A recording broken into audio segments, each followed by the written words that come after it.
Welcome to Glitch Cube. We're a gaming podcast, and each week we talk about the art of video games. I'm Christian. I'm Chris. And once again, before we go into today's episode, we're going to be sending out some joyful plugs out there into the world. We just want to share what we're enjoying and kind of expand your guys' horizons and maybe have you enjoy something new, something different, or something interesting out there in the world. For me, first off, I gotta say, My Hero Academia, the new season that's out right now, it's on the third episode currently as we're recording this, and it is fantastic. I freaking love that show. So if you haven't checked out that series, definitely check it out. Get a Crunchyroll account, get a Hulu account, however you can watch it, download it, whatever. Just watch this show. It's fantastic. I fucking love it. What about you? What are you enjoying this week? What's on your radar? I've been really watching The Serpent on Netflix. I don't know. It's surprisingly really good. Like I kept kind of going past it, thinking like, oh, this looks kind of dumb. Like it's just gonna be boring. But the show's actually really good. Surprisingly, like it's one of those shows that builds up slowly. It takes place in the 70s. There's this couple that are like gem dealers, and they have this hustle where they kind of like, I don't want to spoil too much, but they just are able to get money from these people. Okay. And it ends up being a kind of like a murder mystery show. Mm-hmm. And like detective work, stuff like that. Like nothing too crazy detective wise, but it's like a fun, like, cat and mouse chase. And the show's actually really good. Like I really enjoy it, and it seems short. I think it's just a couple episodes, like maybe 10. If you're bored and want something non-anime, I think that's a fun little watch. Nice. Yeah. Check that one out. All right. So this week's episode, we are going to be donning our tinfoil hats. We're going deep into the cabinets, into the cartridges, dusting off the dust. I guess that's redundant as hell. We'll be dusting off those old cartridges and diving into some gaming conspiracy theories. That's right. That's right. We're going to be the crazy people this episode, but that's fine because that just makes it that much more fun. Now, first off, before I dive in too far into this first one, I want to mention the name and I want that to soak in for a little bit, right? We're talking about the game Polybius. Yeah, Polybius. Have you heard of it? Probably not. But for those that you have, then you know how crazy and how intricate this game really is. So, let's set the scene real quick. Right? It's fall 1981. You go into that smelly arcade. It's filled with sweat. There's coins all over the floor. There's probably Mountain Dew because it's just gaming, whatever. There's Sounds like my room. Right? Mountain Dew everywhere. Code Red. It's the 80s. That doesn't exist yet, but that's fine. Crystal Pepsi. Oh, God. Crystal Pepsi everywhere. Snacks all over, jujubes on the floor. But you are in Portland, Oregon, and you happen to come across this gaming cabinet tucked away in the corner. It's nondescript. It's a black cabinet, no art on it, but above it, all it says is Polybius. How hipster for Portland. I know, right? Well, of course it's Portland. Okay, come on. Like, first of all, coming out real quick. Why does this have to be set in Portland? Like, of course it is, right? Like, Portland's for weirdos and crazy people. And, I mean, not to bash on it, because I love it. And it just sounds phenomenal to me. And it's a beautiful place to be in. But, come on, guys. Let's go. All right. So, Portland, Oregon, you've come up to this cabinet. It's called Polybius. And when you drop in your coin to start up this system, some flashing lights come up. And it's just filled with geometric patterns and colorful shapes. And then after a while of playing, you start kind of feeling a little bit sick while playing. You start to kind of lose track of time. You forget where you are for a minute, but you just you can't stop dropping those coins in and just keep playing and playing and playing. And then what's that behind you? Two men in black suits coming to grab you, and they take you away real quick to some government conspiracy office or whatever the hell. Yeah, that's right. So this conspiracy theory is about the game cabinet Polybius, which is known for kind of some weird side effects, and there's a lot of lore behind this. And the question really is, did this game actually exist at all, right? So it's known to kind of set up an addictive behavior, amnesia, temporary memory losses, night terrors, and even abductions. There's all that wrapped up around this game system. Abductions? How? Oh, we'll get to that. Oh, trust me, we will get to that. There are actual accounts of children being abducted while playing this game by the government. Of course, it's the government, to then do tests on them. That's right. This isn't an alien thing. It's just straight the government. So it's so crazy to think about. But there's some stories around this cabinet system where it was just kind of a nondescript cabinet in this one arcade just out there, and it in Portland, and it actually was serviced by men that would come in black suits that would take care of this one specific game system and then just leave after the fact, right? Which, of course, it just sounds like a ripoff of some like cheesy 80s movie at this point. But you never know. Maybe it's real. Maybe it's not. We'll leave that up for you guys to decide. But real quick, I want to go into the name system, right? So Polybius. Polybius is actually a Greek historian, right? Very famous. And the name Polybius, if you break it down into its Latin terms, so you have poly, which means many, and then you have bios, which means lives, right? So you have many lives, and Polybius, the Greek historian, actually lived in Arcadia, right? So many lives in an arcade. Oh, what? The connections are there. Weird, right? Very weird, honestly. It's a little creepy to think about. And then the publisher, actually, at the bottom of the screen, whenever you start up the game, was said to be a German word, and it's what is it? Sinneslotion, right? And for those who speak German out there, you know that this term actually isn't a real German word. It's kind of an amalgamation of two German words put together. And the sinnes means sense, and lotion means to erase, loosely.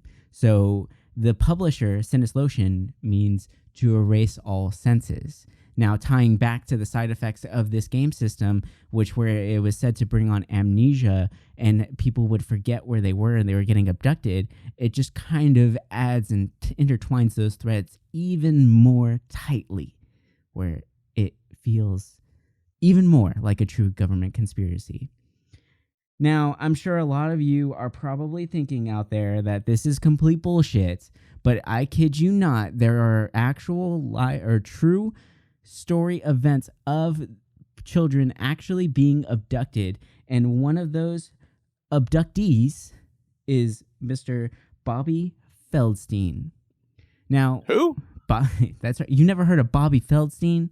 Come on. Well, if you haven't heard of Bobby Feldstein, he was said to be abducted by the government while playing this game, right? So he was 14 years old.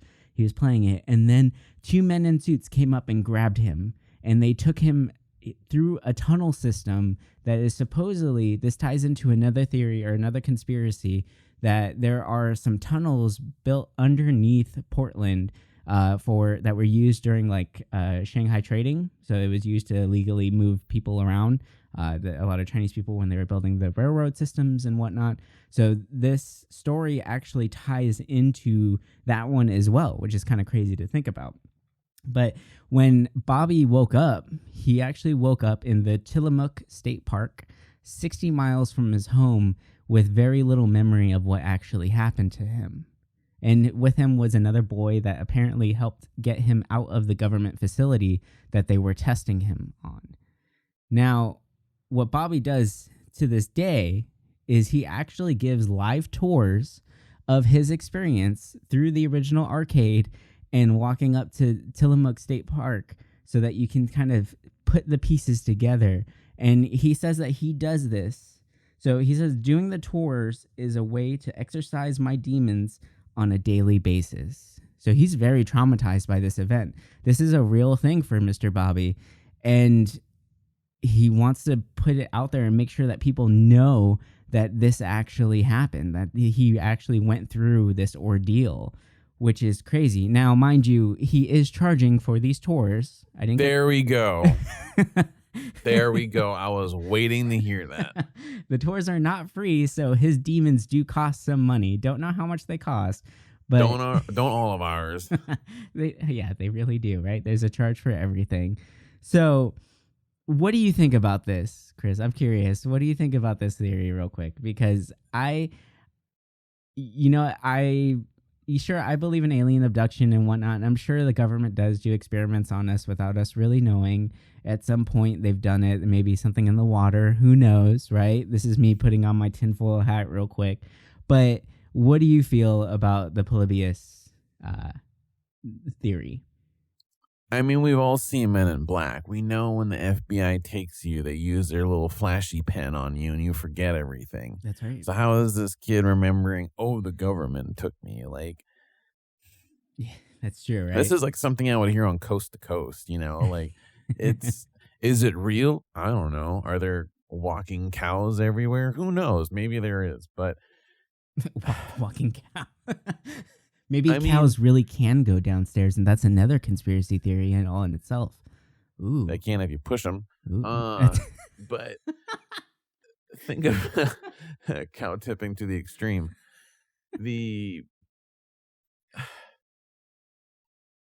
I don't doubt that governments have created games to test what they can do with people's minds, like controlling and stuff like that. Like, don't get me wrong, I can see, it's just like social media when you look at it. Like, it was created to see how it could control people, but that's another topic for another day. It's true, huh? I didn't even think about that one.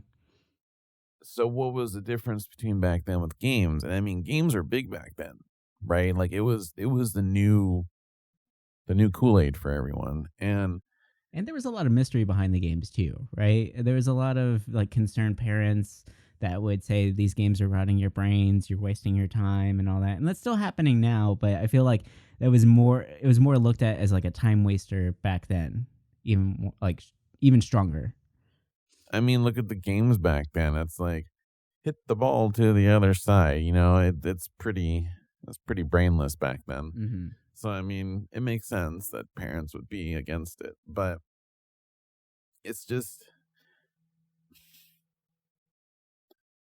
if anything, I could see maybe the game having lots of flashing and someone epilepsy sees it. And then, I could see that happening. And that's probably what happened. Mm-hmm. And people took the extreme, like, oh my God, it's, the Illuminati, you're controlling us with it. And it's like, oh God, like,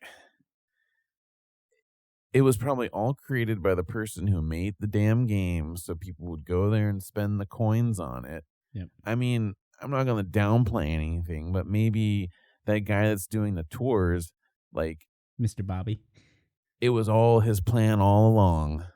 Well, what's interesting about this is that there's actually been a few ROMs that have surfaced claiming to be the Polybius game. But, of course, each ROM is different, and a lot of them seem to be ripping graphics from games from that era, or actually games outside of that time frame, like 5 or 6 years later.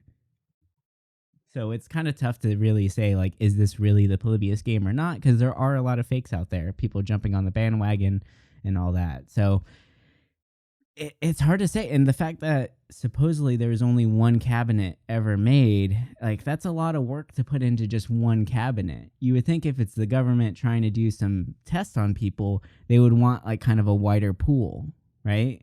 So maybe a few cabinets throughout like the United States, just a couple, but not, just one. That's a little crazy.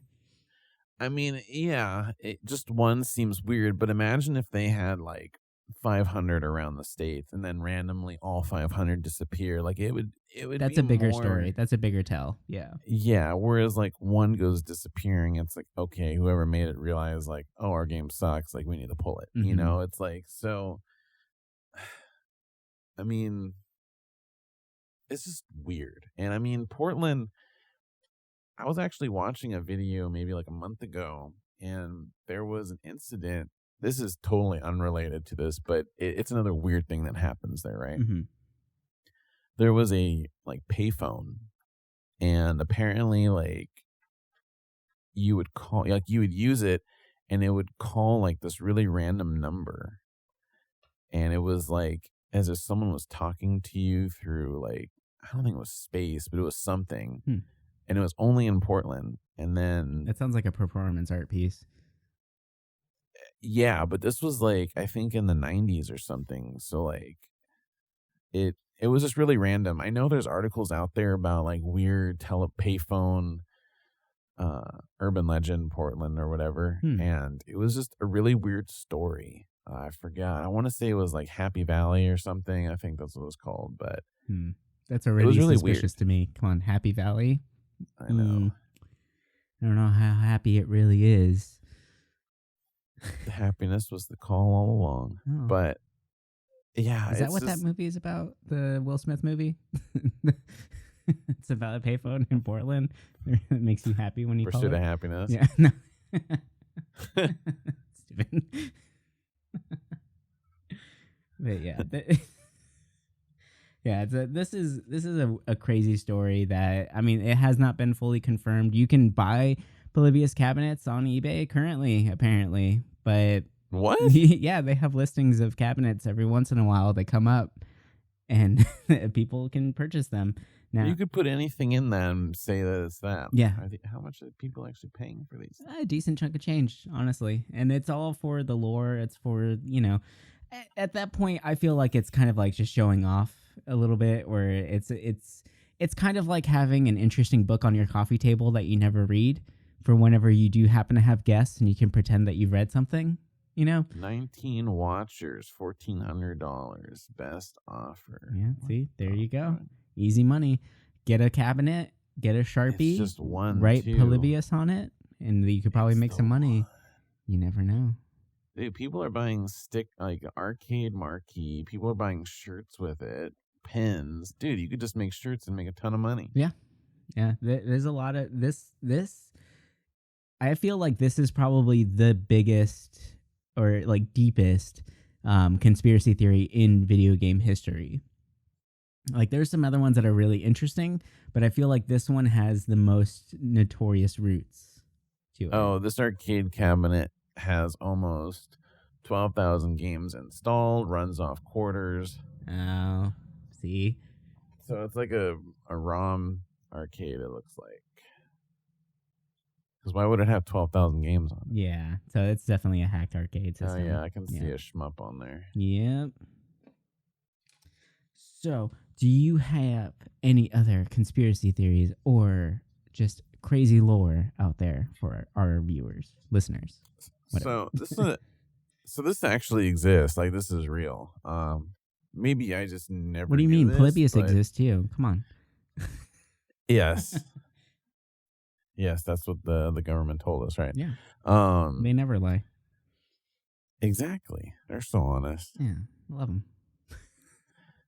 So this actually is real, and I didn't realize that Excel had games built into it. Oh yeah. Does everybody know this? And I don't Did you not know that? No, I didn't realize there were multiple ones too. Well, okay. I'm sure you're not the only one that doesn't know that. So what games are on Excel that we can? So there's one an Excel 95 that it will launch a window called Hall of Tortured Souls, and it's basically just like all the names that made it, and you're walking around this weird like black, blue, and green screen. Ooh. And I guess there's a part where you can reach a bridge, and it shows you pictures of all like the Microsoft workers that programmed it.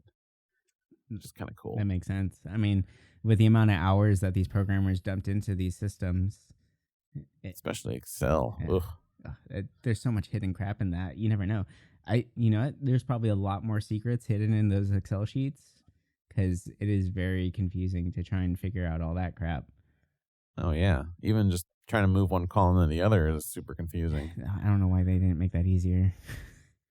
But apparently in Excel 97, there's a flight simulator, kind of. That's you cool. can fly around. And then in Excel 2000, there's a very basic and ugly looking racing game in it. That's really interesting. And that just to me, that sounds like they got a game developer or programmer to just do this as a side project real quick. Right? Yeah. Like, hey, we need this made real fast. You're good at this stuff. You're used to crunch deadlines. We need this done in a week. And like the guy's working on it. He finished early, but he still wants to get paid for the whole week. So he's like, well, fuck it. I'm going to make a racing game real fast or something. Right. And just like bury it in the code where you just have to put some random input on your keyboard and only he knows about it because he thought it would be funny. And someone just sat there and smashed the keyboard real quick and found it. But they just never removed it. So that was my more lighthearted one. I have two, but let's see. I think I'll go with a Final Fantasy one. Okay. So this one, it's surprisingly a lot of people I think believe this because it has its own website. The website has like almost 30,000 likes. Wow. So that must mean it's real if it's liked on Facebook. I mean, that's like half the population, right? It's verified. If the internet verifies it, it's real. It's got the blue check mark? Wow, dude. Polybius wasn't on the internet, so it must not be real. Yeah, that's a good point. Internet didn't exist back then. That's a very good point. If I didn't see it on YouTube, it didn't exist. Yeah. So they didn't talk about it on NPR or whatever. So exactly. It can't be real. Yeah. Where's my donation money to KPBS going?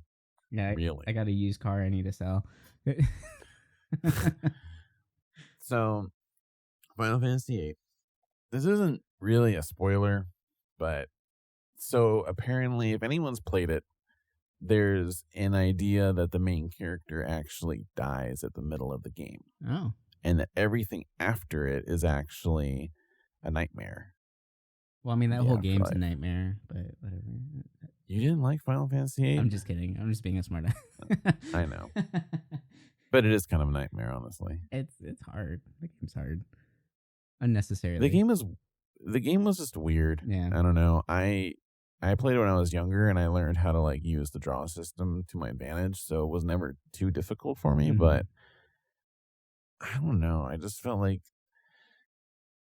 it just felt very empty. And now, reading about this, I'm like, the person kind of has a good point about this, like the legend. Like, maybe it is the afterlife.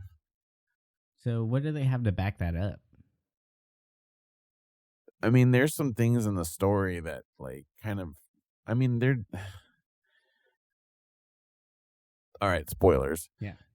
That point where he's in the city and he fights Ultimacia, I think that's her name. Mm-hmm.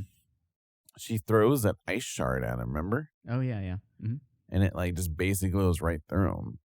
And I don't remember how he recovered from that. It's been so long.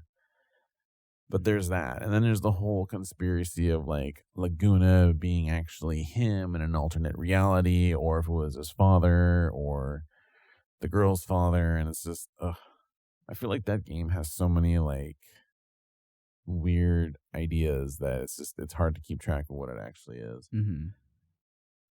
But that's interesting. That makes me want to check out Final Fantasy VIII again. I've mentioned that multiple times, but like hearing that, I think I would be more interested in the story if I kept that in my mindset of like, oh, this might be a tale of the afterlife, right? Like, because they don't really do that much. Like they have killed off main characters before mid-story, but not to the extent of like now you're playing someone that's dead, which seems kind of cool. Yeah. Huh. That would be cool, right? Like, I mean, Final Fantasy in purgatory, and that's the whole thing. You're fighting out of it. Instead of trying to save the world, you're trying to get out of purgatory. That'd be kind of cool, actually. I like that idea. Yeah, that'd be fun.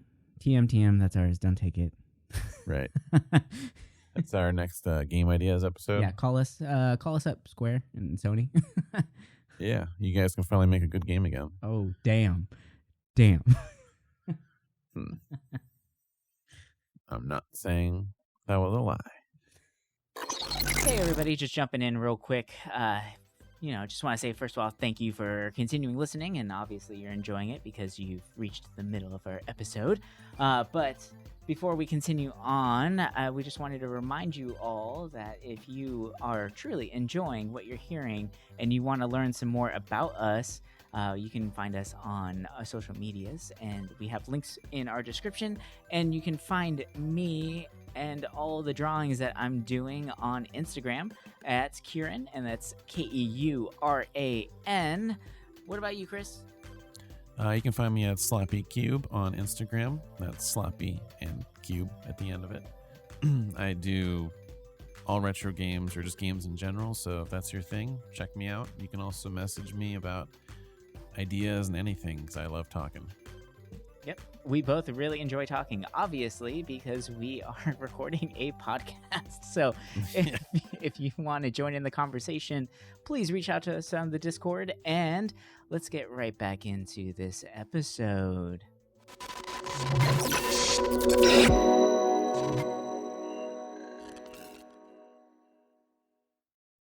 All right, so another one story that is pretty interesting, at least, and a lot of people have heard of this game. It's known as the worst game ever made in all of history, and that is the E.T. video game. Now, if you haven't checked this game out, just watch some footage of it, and you'll feel like your brain is melting as you're watching this gameplay, because it is so horrible. But what's funny about it is, originally, when this game came out, they were trying to market it as the best game ever made, which I think is really funny. And they're saying stuff that like 1 million copies got sold of this game, and it's everywhere. Everybody's gonna love it. It's huge, right? And because they were riding on the coattails of the Indiana Jones game, in which the developer did a really great job, and it sold pretty well. So they're thinking, okay, how can we incorporate more movie games or more movies into games, which we know happens a lot now.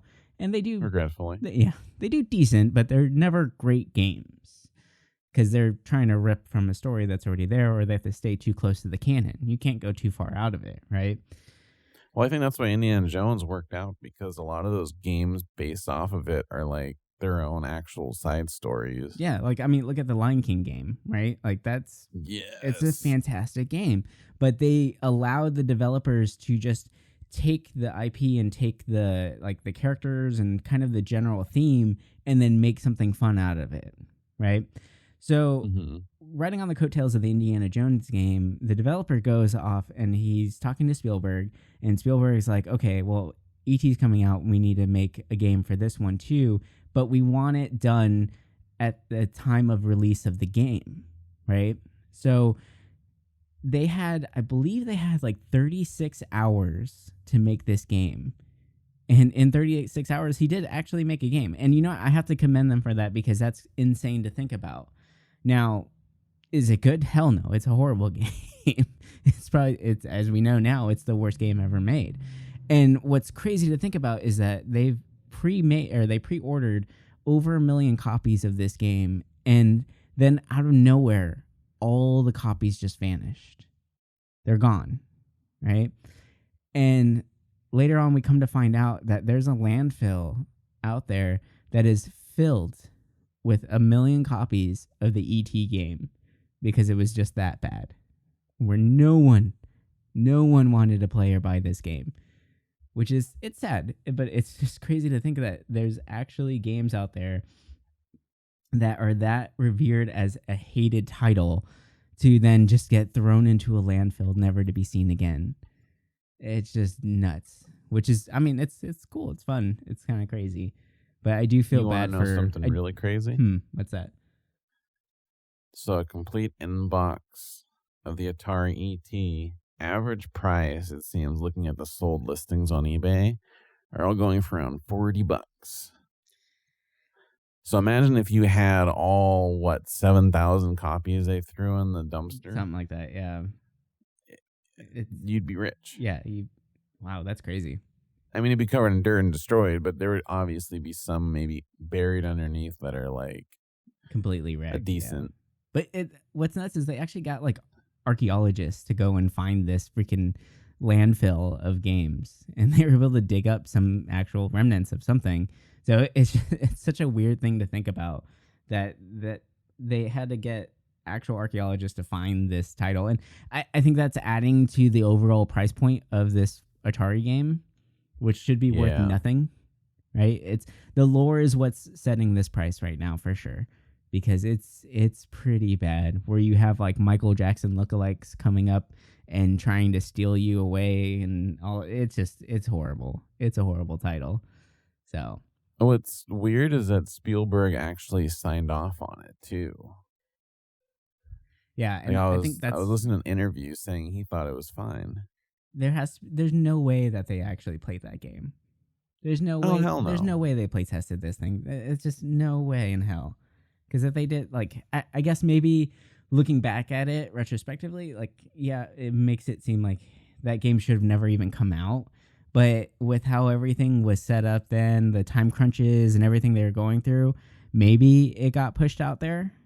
And just because they had to, I don't know. But yeah, it's crazy to think about. I kind of want to own one. Just to say you have it, like a little badge of honor.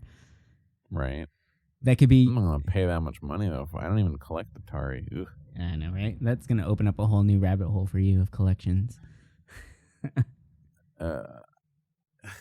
I wish I could, like, find enjoyment in Atari games, but they're just too old for me. It's hard to really get into those games. It really is. Because, I mean, it was at that weird point in gaming where there was no hand-holding in the games or any, like, tutorial systems or anything like that. So you had to just figure it out. And dumping that much time into a game that just doesn't look good anymore or just doesn't run properly anymore it's hard to do so.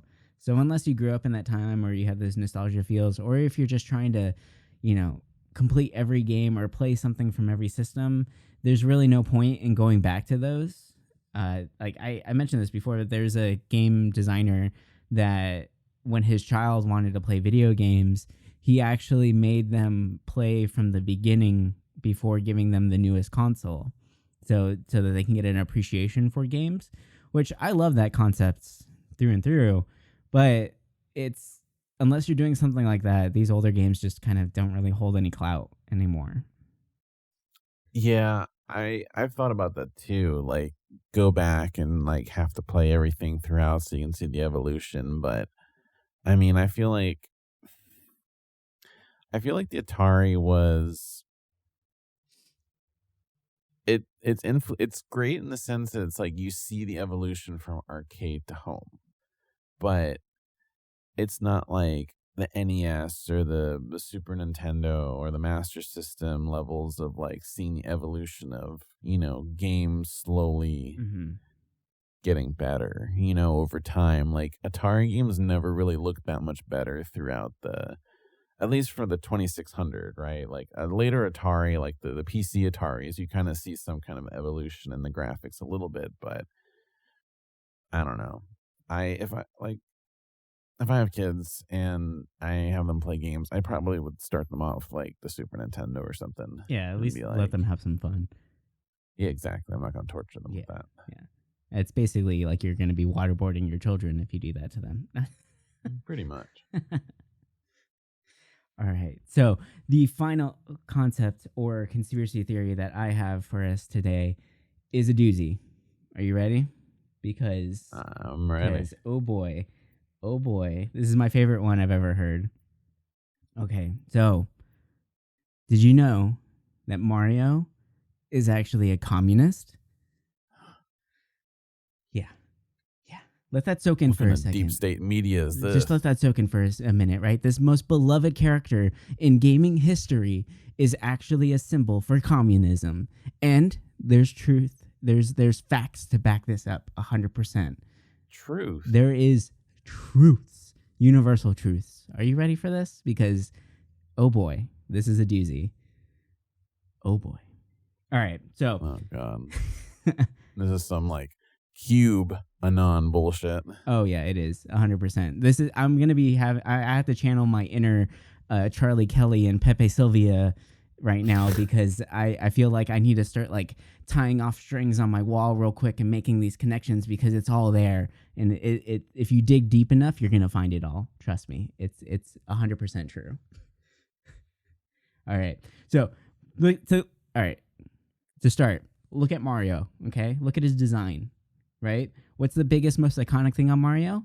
A mustache. No, oh, come on. The nose, his mustache. Oh, come on, Mario 64. You're pulling on his nose. Yeah, but you can pull on his mustache too. Part. Okay, fine. His nose and mustache. But you know, the nose is funny because you can drag it and it bounces, and it's just it's fantastic. Jesus Christ! All right. So, you know what else? Who else has mustaches? First of all, there's a lot of American treasures that have mustaches. Look at Hulk Hogan. Okay, Ron Jeremy, George Michael, and the Swedish Chef.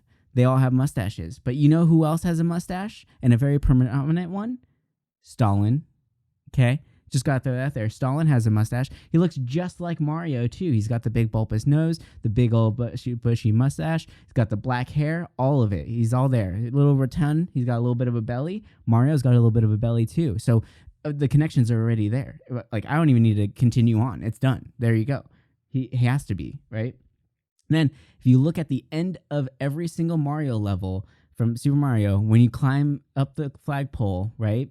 You're dropping. Oh, no. Yeah, that's right. So you climb up the flagpole. Guess what flag you're taking down? You're taking down a flag that was originally thought to be a skull. No, take a deeper look. Look a little bit harder because it's actually a sign of peace. It's the peace symbol that's on there if you're taking it down. And what gets risen up? A red star flag, right? Boom. Now, this actually ties into more of the idea of the working class taking arms against the ruling elite. You have the elite, they're in their castles. What are you? You're a lowly plumber, and you're going through and you're taking down these crazy elites. Okay?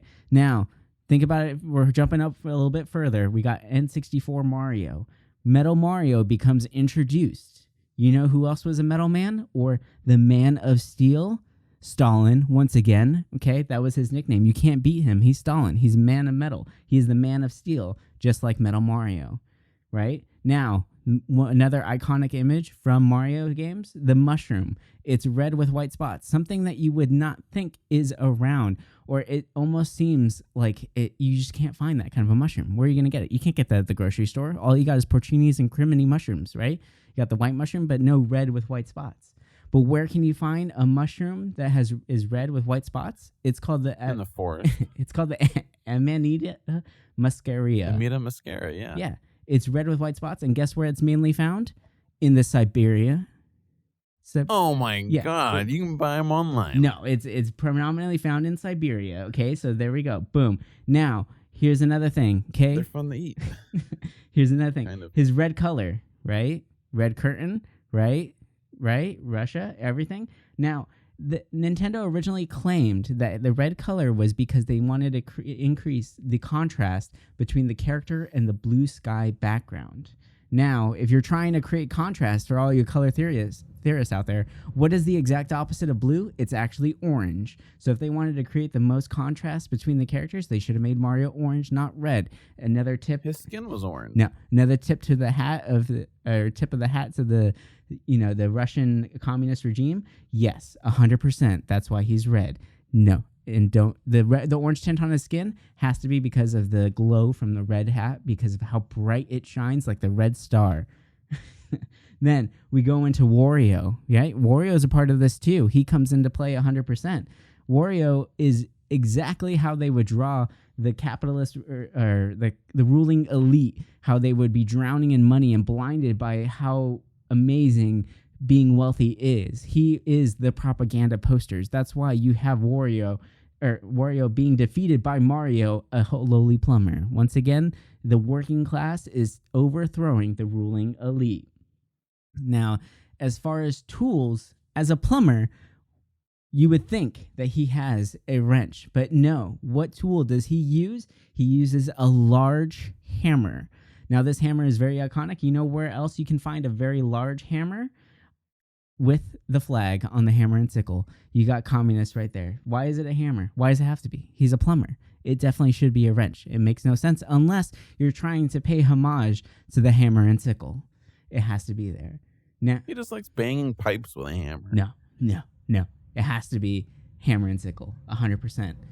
Now let's go into the a little bit more into the characters. You got Toad, adorable Toad. He's amazing, right? He's so cute. But he is actually a mutant from Chernobyl, because if you look, everyone else is either a reptile or a person. Now, what do you find there? You find these crazy hybrid mushroom people. Where else would you find that? In Chernobyl, with all the radiation and all the conspiracy theories that are laid there. Okay. Now, Wait. I thought it was common knowledge that it wasn't actually a toad. You know, have you ever seen it where he takes off his hat? Toad does not take off his hat. That's not a hat. That's part of him. He You're is on the wrong parts of the internet, buddy. He is a mutant, 100%, due to too much radiation that's been filling the airs. Now, in the late 70s and early 80s in Japan, did you know that the Communist Party was still actually a part of the politics there? That was actually a third party that you could still vote on or vote for, was the Communist Party. And when was the designs for Mario kind of starting to come up? It was in the 70s and 80s. There we go, right? Now, this is the final thing. This is the biggest tie-in to all conspiracy theories for Mario. Mario is made up of a bunch of polygons, right? He's a bunch of shapes. You can see it predominantly. No shit, Sherlock. Thank you very much. Well, you see, now you're just tying into exactly what I want. You're agreeing with me 100%.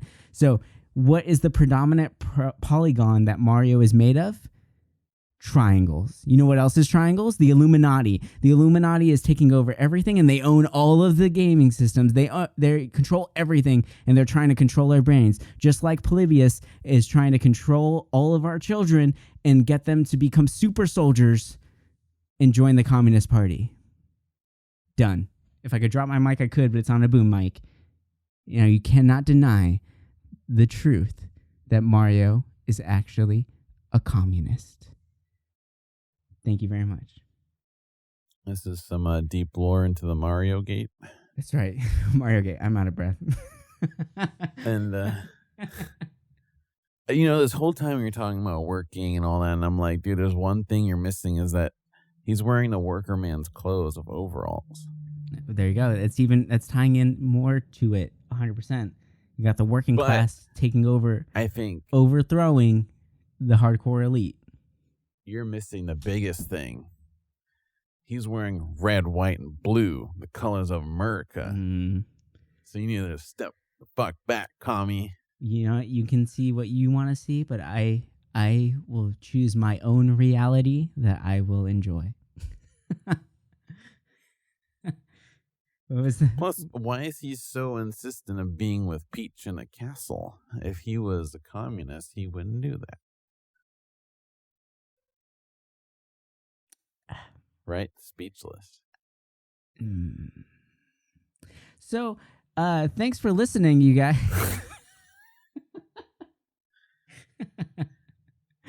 Well, if you guys enjoyed... Mario's actually a fascist. He might be a fascist, you never know. Or he's just an Italian plumber, and all of these conspiracy theories are just fascist. Really Boom. fun. Oh, you know what? There you go. That works out even better. So... You know what? I'm just going to throw it out there. I had a hell of a lot of fun with this episode. I hope you guys did too. If you have any conspiracy theories, any interesting fan theories out there, be sure to connect with us on the Discord channel. Send us our theories. If you have anything that you want to add to these stories that we've been telling you, please reach out to us there as well. You can find us on all the socials. We have our link in the description too, for a link tree, so you can find us everywhere. So thank you guys once again for listening. This has been a hell of a lot of fun, and we hope to bring you guys more episodes like this, or even more just segments like this in the near future. With that, I think we're done here. thank you. I think so too. Yeah. Thank you. And bye. Bye.